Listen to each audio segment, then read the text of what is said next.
So what are the best tips for school? Today, I'll be covering 10 of the best tips and tricks for back to school.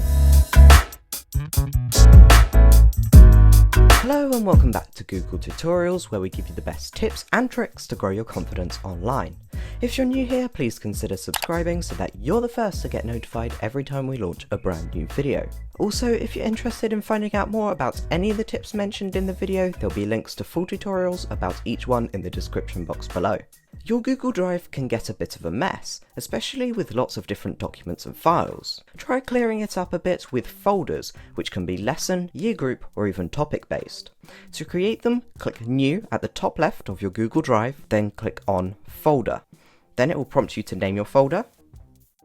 And as you can see, my folder has now been created. When you have a bunch of different folders, it can get a bit confusing when all the folders look the exact same. To group your folders or clear up your drive even more, right click on your folder, then go down to Change Color and then pick from one of the color options available. Now that you have folders, you need documents inside of them. To do this, go inside of your folder, then go up to the top left where it says New, then go down to the Documents section and click on the appropriate document, for example, Google Docs.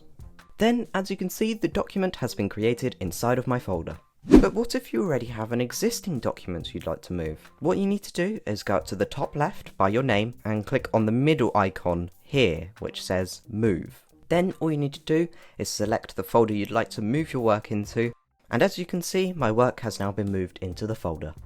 Your email can get a bit of a mess, especially with a variety of different emails or about specific topics. To sort these out into mini folders called labels, go to the left hand side of your Gmail, then go under More, then scroll all the way down until you see Create New Label. Now that my label has been created, I can move emails into them. To do this, select your emails you want to move, then go to the Move icon, similar to the one that we just used, and then select the label you'd like to move them into.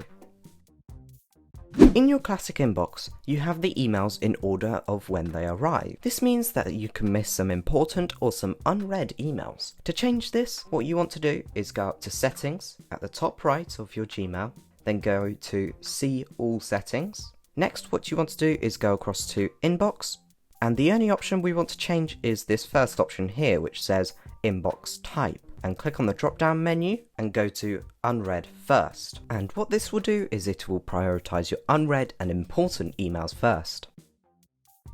If you need to share your documents with people, go to the top right of your document and click on the blue Share button.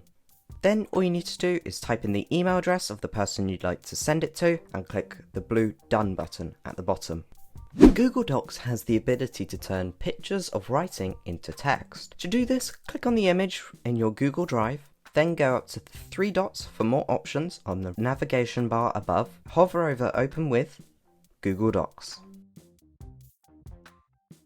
Then it will open a Google Doc with the image and then the text underneath. This is perfect for copying up notes quickly and efficiently, as well as for quickly starting essays or writing tasks.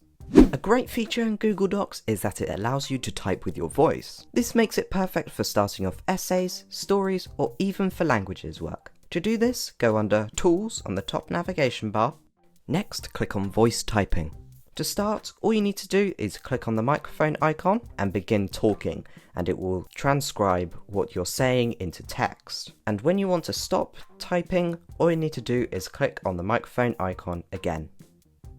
In science, English, media and other subjects, you annotate your paragraphs or images, but you can also do this online too, with the aid of Jamboard. Jamboard makes drawings and annotations easy as it has features such as post-it notes, as well as a drawing feature. To do this, go to your document, then go up to the top left where it says File, then go down to Download and select one of the options, such as PNG image. Then what you want to do is go back into Jamboard, then go to the Tools bar to the far left and click on this icon here which says Add Image.